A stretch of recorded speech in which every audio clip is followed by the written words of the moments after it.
जय जगन्नाथ सांगमने आज करिबा सोयाबीन मसला। सोयाबीन गोटे फुटा फुटी छाणी नब, बेसन हल्का भाजीबा।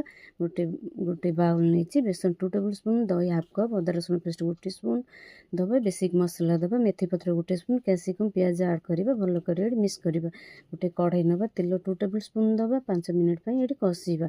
एठी काढ़ी दबा, सेही सेम कढ़ाई रे 2 टेबल स्पून तेल दबा, पियाज चप पकेइबा।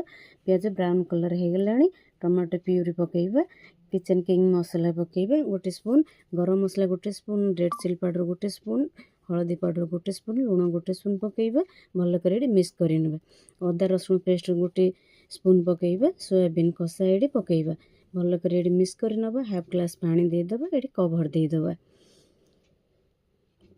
धनिया पत्र पकेइबा कवर काढ़ी करी। ये आमर रेडी हो गला सोयाबीन मसला। चलतु सर्व करिबा। वीडियो भल लगी लाइक शेयर सब्सक्राइब करिवे।